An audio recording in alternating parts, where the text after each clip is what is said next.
Hello बच्चों, कैसे हो? एक बार फिर से बेटा आपका वेलकम है एक नए वीडियो के साथ न्यू केमिस्ट्री क्लास में। वैसे तो हाइड्रोकार्बन्स के ऑलमोस्ट सारे के सारे लेक्चरर्स मैंने फॉरवर्ड कर दिए हैं। ऑलमोस्ट हाइड्रोकार्बन चैप्टर कंप्लीट हो चुका है, बट मेरी ओर से मुझे कुछ 2-3 रिएक्शनें इतनी इंपॉर्टेंट लगी कि उनको मुझे करवाना ही पड़ेगा कंप्लीट। जबकि मैंने जो कंटिन्यूसली जो सिलेबस था उसके अंदर मैंने उन रिएक्शंस को नहीं करवाया है।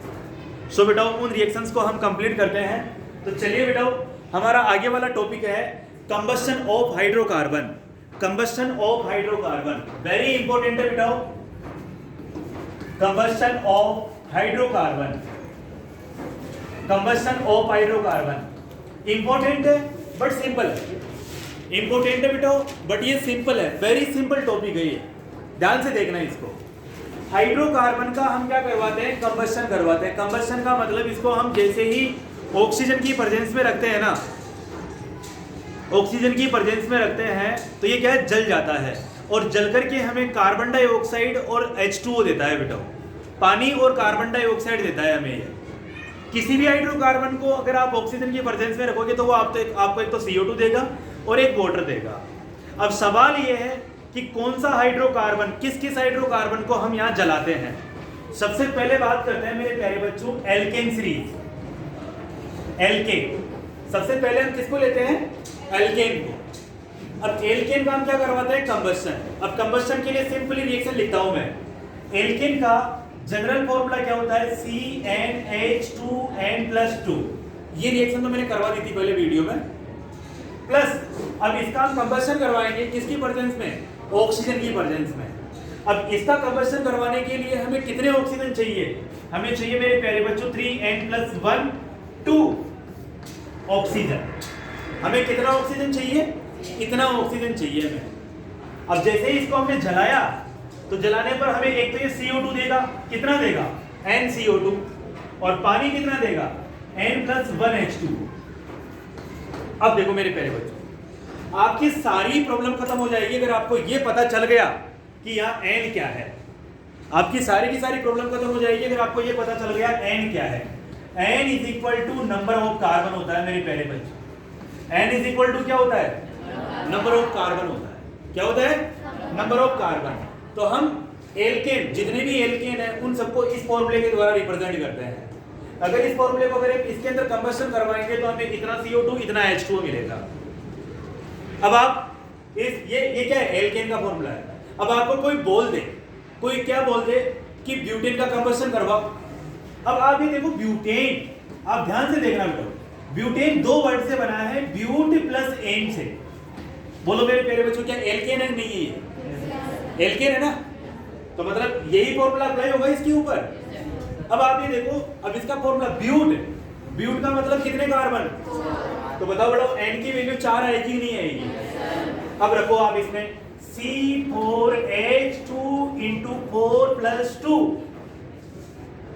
Any doubt?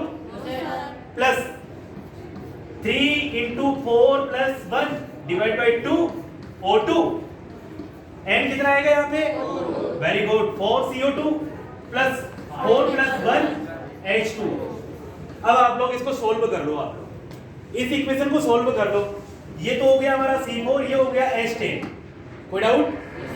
Plus 3 × 4 12 + 1 13 13 by 2 O2।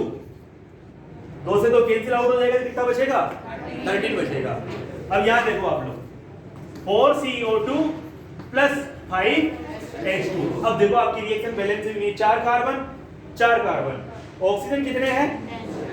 ना, ये तो हाइड्रोजन है। ऑक्सीजन 13, 4 दूनी 8, 8 और 5 कितने हुए? 13। और क्या बचा? हाइड्रोजन 5 × 2 10। बोलो बैलेंस हो गई ना? अब बताओ अगर हम पेंटेन का कंबस्शन करेंगे तो 4 की जगह क्या जाएगा? कर लोगे ना? तो इस इक्वेशन के द्वारा सारा काम हो जाएगा। ओके बेटो, तो हमने एल्केन का कंबस्शन करवा दिया।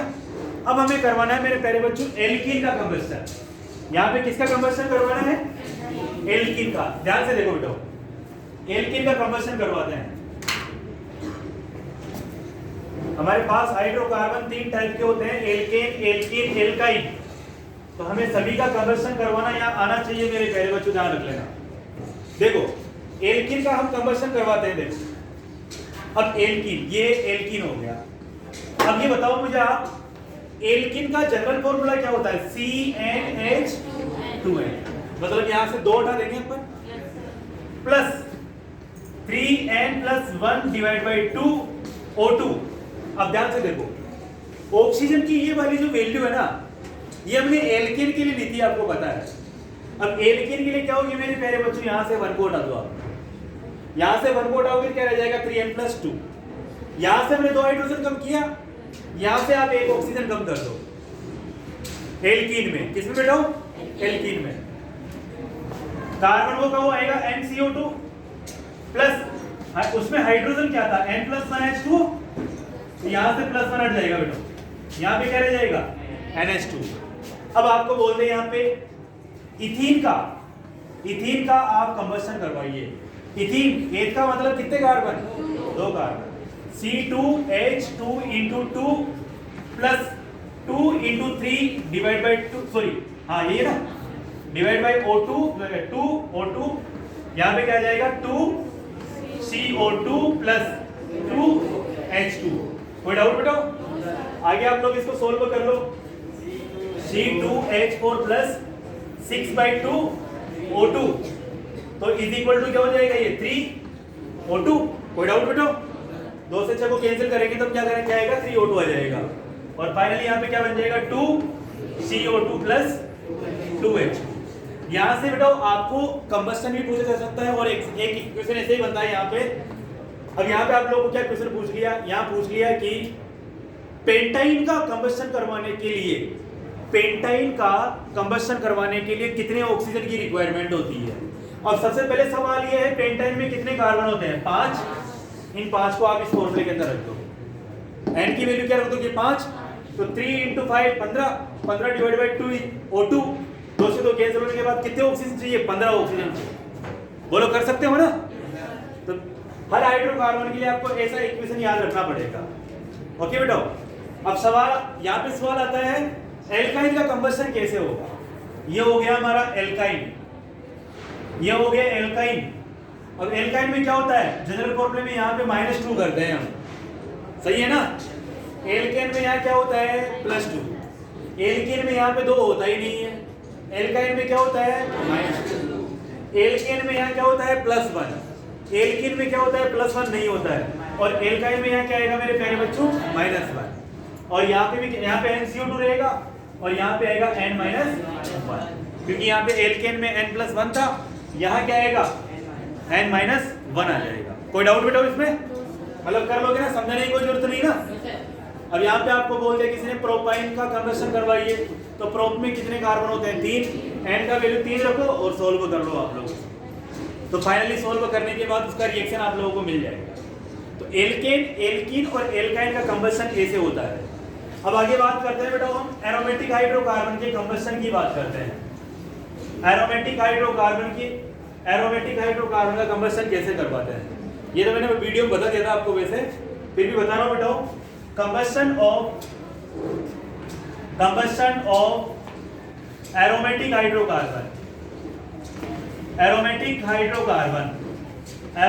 हाइड्रोकार्बन। अब सिंपली एरोमेटिक हाइड्रोकार्बन का कंबशन कैसे करवाया जाता है उसके आती है बताओ। CHHY plus H plus Y divide by 4 O2 बनेगा वही मेरे प्यारे बच्चों CO2 plus Y by 2 H2। ये इक्वेशन है इसके लिए। एरोमेटिक हाइड्रोकार्बन की इक्वेशन है CHHY plus H plus Y by 4 O2 HCO2 यहाँ बनेगा, Y बाई 2 H2O बनेगा।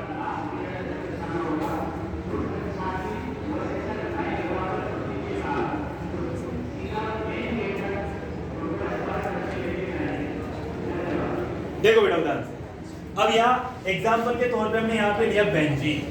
क्या लिया मेरे प्यारे बच्चों? बेंजीन। अब बेंजीन एक एरोमेटिक हाइड्रोकार्बन है, इसका फॉर्मूला क्या होता है? C6H1। अब यहाँ पे X क्या है? कार्बन की संख्या, और Y क्या है? यहाँ पे हाइड्रोजन का नंबर है, ये number of hydrogen Y, X is equal to number of carbon. अब यहाँ कार्बन कितने? 6, हाइड्रोजन कितने? 6, दोनों को रख दो आप लोग। C6H6 प्लस x कितना है 6, y कितना है 6/4 O2। यहाँ पे x कितना आ जाएगा 6 CO2 प्लस y कितना आ रहा है 6/2 H2। कोई डाउट बेटा? अब यहाँ पे इसका एलसीएम ले लो, एलसीएम लेने के बाद 4 आ जाएगा, इसके बाद ऊपर में कितना आ जाएगा 24 प्लस 6 30 हो जाएगा ना। 30 कितना आ जाएगा 4, 30/4 आएगा तो वो क्या रह जाएगा 15/2। 2 से 2 कैंसिल होने के बाद कितने ऑक्सीजन आएंगे 15। अब आप देखो यहाँ पे 15 ऑक्सीजन होंगे, क्या इधर भी 15 ऑक्सीजन है? 6 × 2 12 है और 6/2 3, तो 12 एंड 3 कितने हो गए 15 हो गया। 15 ऑक्सीजन आ रहे हैं, कार्बन कितने हैं 6 है, 6 कार्बन आ रहे हैं। हाइड्रोजन कितने हैं? हाइड्रोजन देख लो 2 से 2 कैंसिल होने के बाद कितने बचेंगे 6 ही बचेंगे। कोई डाउट बेटाओ? अब ऐसे, अब ये तो मैंने बेंजीन का एग्जांपल ले लिया। अब आपको कोई पूछ ले कि टॉलुइन का कंबशन करने पर क्या बनता है। टॉलुइन का सबसे पहली बात तो ये आती है कि टॉलुइन का फॉर्मूला होता क्या है। सबसे पहली बात तो ये निकल के आती है टॉलुइन का फॉर्मूला क्या होता है। देखो बेंजीन होता है मेरे प्यारे बच्चों, ये बेंजीन, मैं सिंपली लैंग्वेज में लिखता हूं। देखो ये बेंजीन होता है C6H6। अब जब बेंजीन के ऊपर हम क्या करते हैं मिथाइल ग्रुप को ऐड करते हैं ना, इसको मिथाइल ग्रुप को ऐड करते हैं तो यहां से एक ना एक हाइड्रोजन बाहर निकलता है। अब जैसे एक हाइड्रोजन बाहर निकलेगा तो यहाँ पे कितना रह जाएगा 5, और इसके ऊपर हम क्या ऐड कर देंगे CH3। अब बताओ इसमें टोटल कितने कार्बन है 7, तो यहाँ कितना आ जाएगा 7। हाइड्रोजन कितना है 8, यहाँ कितना आ जाएगा 8, यहाँ कितना आएगा, यहाँ कितना आएगा, यहाँ कितना आएगा, यहाँ कितना आएगा 8/2 4। बस कर सकते हो ना, टॉलुइन का कर सकते हो बेटा। चलो ये हो गया एरोमेटिक हाइड्रोकार्बन का कंबशन हो गया। अब एक फाइनल और एक वेरी इंपॉर्टेंट क्वेश्चन है जो कि आपकी एनसीईआरटी बुक के अंदर भी गिवन है, उसको मैं आप लोगों को सॉल्व करवा देता हूं। देखो उसको मैं थोड़ा लॉन्ग में बेटा, वो रिएक्शन है। एक रिएक्शन ये है कि जो इथेनोइक एसिड होता है, जो इथेनोइक एसिड होता है, उस इथेनोइक एसिड को बेंजीन में कन्वर्ट कैसे किया जाता है, बेंजीन में कैसे कन्वर्ट किया जाता है। अब ये रिएक्शन हमने पूरे चैप्टर के अंदर नहीं पढ़ी है, बट इसके अंदर जितनी भी रिएक्शनें आएगी ना उन सबको आपने इस चैप्टर में पढ़ा है। तो उन सभी रिएक्शंस को हम बेस बना करके बेंजीन को बनाएंगे। मेरे प्यारे बच्चों यही है ऑर्गेनिक केमिस्ट्री, मान के चलो यही ऑर्गेनिक केमिस्ट्री है। इस बात का ध्यान रखना, ऑर्गेनिक केमिस्ट्री इसी को कहते हैं। ध्यान से देखो इथेनोइक एसिड मतलब ये इसका फॉर्मूला होता है CH3CO, ये OH। सबसे पहले हम क्या करते हैं इसका रिएक्शन करवाते हैं NaOH से। किससे करवाते हैं? तो ये होता क्या है, यहाँ पे जो सोडियम होता है ना, इस सोडियम को जैसे ही हम एसिड के अंदर डालते हैं ना तो ये हाइड्रोजन को बाहर फेंकता है, जिससे ये भी प्रूव होता है कि ये जो एथेनोइक होता है ये एसिड, इसका नेचर कैसा होता है एसिडिक होता है, क्योंकि हाइड्रोजन बाहर निकल रहा है। तो ऐसे केस में यहाँ पे क्या बनता है CH3COONA, सोडियम एसिडेट बनता है, और यहाँ से जो हाइड्रोजन निकलता है इस OH के साथ यहाँ से क्या बाहर निकाल देता है H2। फिर इसको क्या करते हैं हम सोडा लाइम की प्रेजेंस में इसको हम हीटिंग करते हैं। इसकी सोडा लाइम की प्रेजेंस में इसकी हीटिंग करते हैं, तो हीटिंग करने पर यहाँ से CO2 गैस बाहर निकल जाती है, यहाँ से CO2 गैस बाहर निकल जाती है जो कि इन दोनों सोडियम के साथ मिलकर के कार्बोनेट बनाती है, और यहाँ से ये सोडियम हाइड्रोक्साइड हाइड्रोजन देता है जो कि CH3 में जुड़ के क्या बनाता है यहाँ पे CH4। अब ये रिएक्शन आप लोगों ने पढ़ा हुआ है, और ये रिएक्शन भी आप लोगों ने एल्केन के अंदर पढ़ा हुआ है। एल्केन वाला वीडियो देखना, ये रिएक्शन मिलेगा आपको। फिर क्या करते हैं इसका, हम क्या करते हैं सनलाइट की प्रेजेंस में इसका Cl के द्वारा सब्स्टिट्यूशन करवाते हैं। पढ़ा है ना अच्छे से, सनलाइट की प्रेजेंस में करवाते हैं ना, एक Cl जाएगा यहाँ से हाइड्रोजन को बाहर फेंकेगा, तो यहाँ पे फाइनली यहाँ पे क्या बनेगा CH3Cl, क्लोरोमीथेन बनेगा। क्या बनेगा? क्लोरोमीथेन। फिर क्या करेंगे, इस क्लोरोमीथेन की रिएक्शन हम सोडियम मेटल से करवाएंगे ड्राई ईथर की प्रेजेंस में। तो वुड्स रिएक्शन आगे बिठाओ, यहाँ पे वुड्स का नाम सुना है ना एल्केन में, वुड्स रिएक्शन सोडियम की प्रेजेंस में रिएक्शन करवाएंगे, तो इसके हम यहाँ पे 2 मोल लेने पड़ेंगे अपने को। 2 मोल लेंगे तो सोडियम की भी 2 मोल लेंगे, तो 2 सोडियम 2 Cl के साथ NaCl बना लेंगे, और फाइनली यहाँ पे बनेगा इथेन। क्या बनेगा? इथेन क्या बनेगा, इथेन। इथेन की अगेन अपन क्या करवाएंगे, क्लोरीन से रिएक्शन करवाएंगे। तो एक Cl जाएगा, यहां से HCl को बाहर निकालेगा और क्लोरोइथेन बनाएगा, CH3 CH2 एंड Cl। फिर इसको हम क्या करते हैं, एल्कोहली KOH की प्रेजेंस में गर्म करते हैं, यानी कि हीटिंग करते हैं, इसकी हीटिंग करते हैं एल्कोहली KOH की प्रेजेंस में। तो यहाँ पे एलिमिनेशन रिएक्शन होती है, कौन सी, एलिमिनेशन। एलिमिनेशन में क्या होगा, ये जो Cl होगा, इस Cl के साथ कोई बीटा हाइड्रोजन बाहर निकलेगा, बताया था ना, जिसे बीटा एलिमिनेशन भी कहते हैं, शेष-जेब का लो भी कहते हैं, शेष-जेब का रोल भी कहते हैं। यहाँ से HCl बाहर निकलेगा और यहाँ पे इथाइन का फॉर्मेशन होगा, इथाइन का। फिर इसकी रिएक्शन करवाएंगे हम ब्रोमीन से, Br2 से। तो यहाँ पे विसिनल डाइहैलाइड बनेगा, क्या बनेगा, विसिनल डाइहैलाइड बनेगा, विसिनल डाइहैलाइड बनेगा, ये विसिनल डाइहैलाइड बन गया। फिर इसको वापस एल्कोहली KOH की प्रेजेंस में गर्म करते हैं, एल्कोहली KOH की प्रेजेंस में गर्म करते हैं। तो ये जो Br है, ऐसे केस में क्या होगा, एलिमिनेशन होगा। इस Br के साथ तो ये बीटा हाइड्रोजन निकलेगा और इस Br के साथ ये बीटा हाइड्रोजन निकलेगा, यानी कि इसके लिए बीटा हाइड्रोजन कौन है, एल्फा कार्बन बीटा कार्बन। इसके लिए बीटा कौन है, ये वाला। तो इसके साथ ये हाइड्रोजन, इसके साथ ये हाइड्रोजन, तो यहाँ से HBr के दो मॉलिक्यूल बाहर निकल जाएंगे, ये बाहर निकल गए। फाइनली यहाँ पे क्या बचे, CH ट्रिपल बॉन्ड CH, क्योंकि यहाँ से एक बॉन्ड ये टूट रहा है, एक बॉन्ड हाइड्रोजन वाला टूट रहा है, यहाँ से भी दो बॉन्ड टूट रहे हैं, तो बनेंगे कितने, दो बॉन्ड बन जाएंगे ऐसे कैसे, तो ट्रिपल बॉन्ड बन गया। फिर यहाँ पे जो इथाइन मिला ना, इथाइन को हम आयरन ट्यूब के अंदर क्या करते हैं, इसकी हीटिंग करते हैं हाई टेम्परेचर के ऊपर, आयरन ट्यूब। अभी एल्काइन वाला वीडियो देखा होगा आप लोगों ने, एल्काइन की रिएक्शन है एरोमेटिनेशन, जिसके अंदर बेंजीन का फॉर्मेशन होता है, साइक्लिक पॉलीमराइजेशन, साइक्लिक पॉलीमराइजेशन होगा इसका, और साइक्लिक पॉलीमराइजेशन होगा तो यहाँ पे क्या बनेगा, बेंजीन का फॉर्मेशन होगा। ये प्रोसेस है इसकी, ये प्रोसेस है मेरे प्यारे बच्चों। और इसी के साथ आपका हाइड्रोकार्बन चैप्टर कंप्लीटली फिनिश हो चुका है। इसके कुछ क्वेश्चंस है जो मैं आप लोगों को एटलीस्ट आज कल में मैं आपको शेयर कर दूंगा, ओके बेटो। और भी कुछ इंपॉर्टेंट रिएक्शंस हैं जिनको मैं शेयर कर दूंगा। चलिए मिलते हैं बेटा, तब तक के लिए बाय बाय।